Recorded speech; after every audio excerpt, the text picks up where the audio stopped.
আসসালামু আলাইকুম, আমন্ত্রণ চ্যানেলের সংবাদের সঙ্গে আছি হৃদয় হোসেন।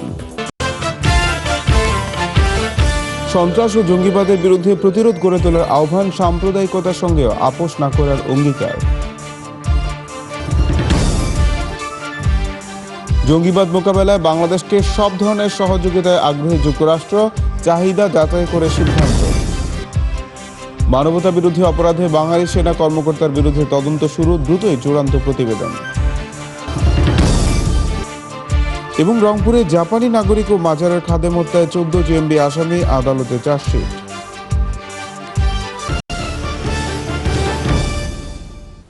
যাচ্ছে পুরো সংবাদে।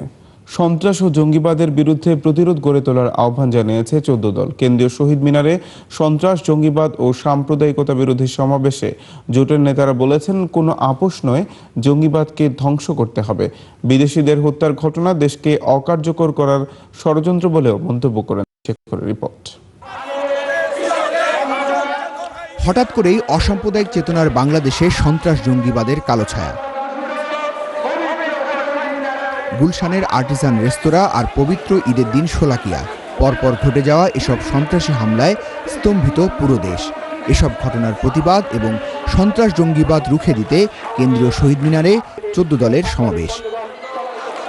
দুপুরের আগ থেকেই সমাবেশকে কেন্দ্র করে বাংলাদেশের লাল সবুজের পতাকা নিয়ে বিভিন্ন শ্রেণী পেশার পাশাপাশি আওয়ামী লীগ ও 14 দল এবং এর সহযোগী সংগঠনগুলো কেন্দ্রীয় শহীদ মিনারে প্রাঙ্গণে সমবেত হয়। সমাবেশে নেতারা বলেন, মুক্তিযুদ্ধের পরাজিত শক্তির দোসররা বাংলাদেশকে ঘিরে এখনও ষড়যন্ত্র করছে। সেই ষড়যন্ত্রই হচ্ছে সাম্প্রতিক সন্ত্রাস ও জঙ্গি তৎপরতা। এই রক্তাক্ত জিঘাংসা, এই পৈশাচিক হামলা, এর দ্বারা পৃথিবীতে কবে, কোথায়, কখন ইসলাম কায়েম হচ্ছে। যে আজকে জঙ্গিবাদ এবং তাদের প্রভুরা সেই আন্তর্জাতিক করণের চক্রান্তকে এখানে বাস্তবায়ন করে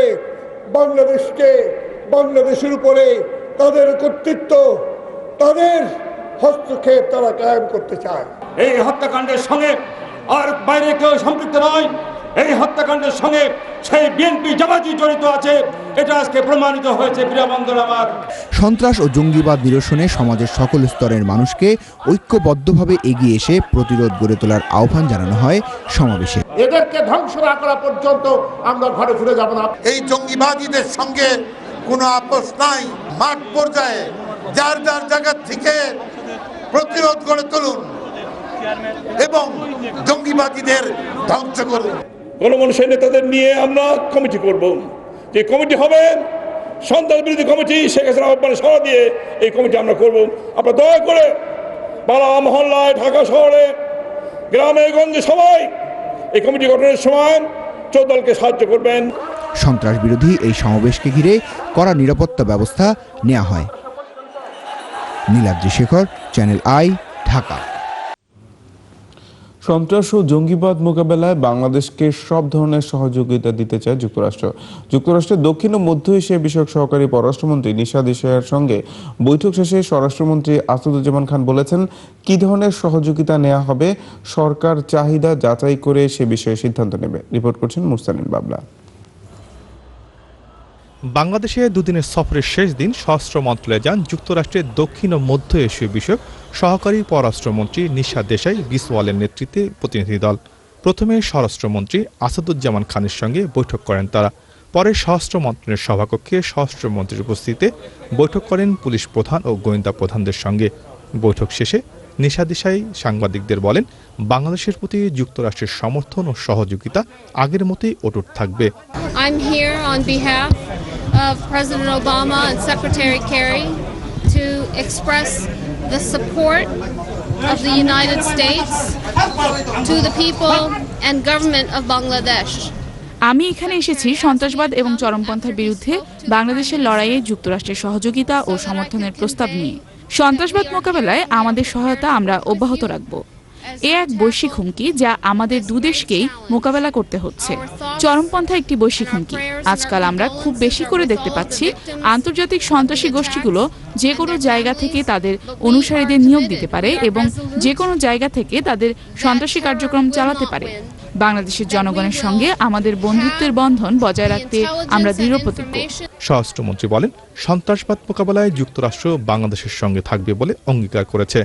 আমাদের এখানে উনি আসছেন, আমাদের কিভাবে সহযোগিতা করতে পারেন এই টেরোরিস্টদের সঙ্গে, টেরোরিস্টদের ইউনাইটেডলি মোকাবেলা করার জন্য, সেই জন্যই তিনি আসছিলেন। এবং তিনি বলে গিয়েছেন যে পসিবল যত ধরনের হেল্প তারা আমাদেরকে করবেন to fight against terrorist United. এবং তারা তাদের ফার্ম কমিটমেন্ট দিয়ে গিয়েছেন যে তারা বাংলাদেশের টেরোরিস্ট মোকাবেলায় তারা আমাদের সঙ্গে থাকবে। আমাদের যে ধরনের সহযোগিতা আমরা চাবো সেই ধরনের সহযোগিতা তারা করবেন। এখন আমরা আমাদের নিড অ্যাসেসমেন্ট করে আমরা সহযোগিতা চাবো। নিশাদ দেশাইয়ের সঙ্গে বৈঠকে সন্ত্রাস ও জঙ্গিবাদ মোকাবেলায় বাংলাদেশের আইন শৃঙ্খলা বাহিনী কিভাবে কাজ করছে তা তুলে ধরা হয়। মোরসালিন বাবলা, চ্যানেল আই, ঢাকা। প্রধানমন্ত্রী শেখ হাসিনার সঙ্গে দেখা করেছেন বাংলাদেশ সফরে থাকা মার্কিন যুক্তরাষ্ট্রের দক্ষিণ মধ্য এশিয়া বিষয়ক সহকারী পররাষ্ট্রমন্ত্রী নিশাদ দেশাই। আলোচনায় প্রধানমন্ত্রী শেখ হাসিনা সন্ত্রাস ও জঙ্গি তৎপরতা রোধে তথ্য আদানের উপর গুরুত্ব আরোপ করেন। প্রধানমন্ত্রী বলেন, বাংলাদেশ সরকার সন্ত্রাস ও জঙ্গিবাদ মোকাবেলায় জিরো টলারেন্স নীতি গ্রহণ করে এগিয়ে চলছে। সন্ত্রাস দমনের সর্বাত্মক চেষ্টা অব্যাহত আছে। সন্ত্রাসী এবং জঙ্গিদের যারা মদত দিচ্ছে তাদেরও খুঁজে বের করার কাজ চলছে। মার্কিন সহকারী পররাষ্ট্রমন্ত্রী বলেন, সন্ত্রাস মোকাবেলায় বাংলাদেশের আইন শৃঙ্খলা বাহিনীকে কারিগরি ও প্রশিক্ষণ সুবিধা সহ সব ধরনের সুযোগ দিতে প্রস্তুত যুক্তরাষ্ট্র। জঙ্গি বিরোধী জাতীয় ঐক্য করার বদলে সরকার এখন বিরোধী দলকে দোষারোপ করছে বলে অভিযোগ করেছে বিএনপি। 20 দলীয় জোটের শরিক জাতীয় গণতান্ত্রিক পার্টি জাগবার আলোচনায় জঙ্গি দমনে সরকারের আন্তরিকতা নিয়েও প্রশ্ন তোলেন বিএনপি নেতারা। তারা বলেন, বাংলাদেশকে সিকিম বানানোর ষড়যন্ত্র হচ্ছে। জাতীয় ঐক্যের প্রয়োজনের কথা বলে নির্দলীয় সরকারের অধীনে নির্বাচনের দাবি আবারও জানান বিএনপি নেতারা। বিএনপি স্থায়ী কমিটির সদস্য অবসরপ্রাপ্ত brigadier general Assam Hannan Shah, senior যুগ্ম মহাসচিব রুহুল কবির রিজভী এবং অন্যরা আলোচনায় অংশ নেন। বাংলাদেশে পিস টিভির সম্প্রচার বন্ধ করে দেওয়া হয়েছে। আইন শৃঙ্খলা সংক্রান্ত মন্ত্রিসভা কমিটির বৈঠক শেষে রোববার এ তথ্য জানান কমিটির সভাপতি শিল্পমন্ত্রী আমির হোসেন আমু। তথ্যমন্ত্রী হাসানুল হক ইনু মন্ত্রিসভা কমিটির সিদ্ধান্ত অনুযায়ী সোমবারের মধ্যেই পিস টিভির আনুষ্ঠানিক সম্প্রচার বন্ধে প্রশাসনিক পদক্ষেপ নেওয়ার কথা জানান। জঙ্গিবাদে উৎসাহ দেওয়ার অভিযোগে এর আগে ভারত সরকার পিস টিভির সম্প্রচার নিষিদ্ধ করে। হত্যা, নির্যাতন সহ মানবতা বিরোধী অপরাধের 5 অভিযোগে ময়মনসিংহের জাতীয় পার্টির সংসদ সদস্য এম এ হান্নান এবং তার ছেলে রফিক সাজ্জাদ সহ 8 রাজাকারের বিরুদ্ধে প্রতিবেদন চূড়ান্ত করেছে তদন্ত সংস্থা। 71-এ পাকিস্তান সেনাবাহিনীতে কর্মরত একজন বাঙালি সেনা কর্মকর্তার বিরুদ্ধে প্রথমবারের মতো মানবতা বিরোধী অপরাধের তদন্ত শুরু করার কথাও জানিয়েছে তদন্ত সংস্থা। মাজুল লোকমানের রিপোর্ট।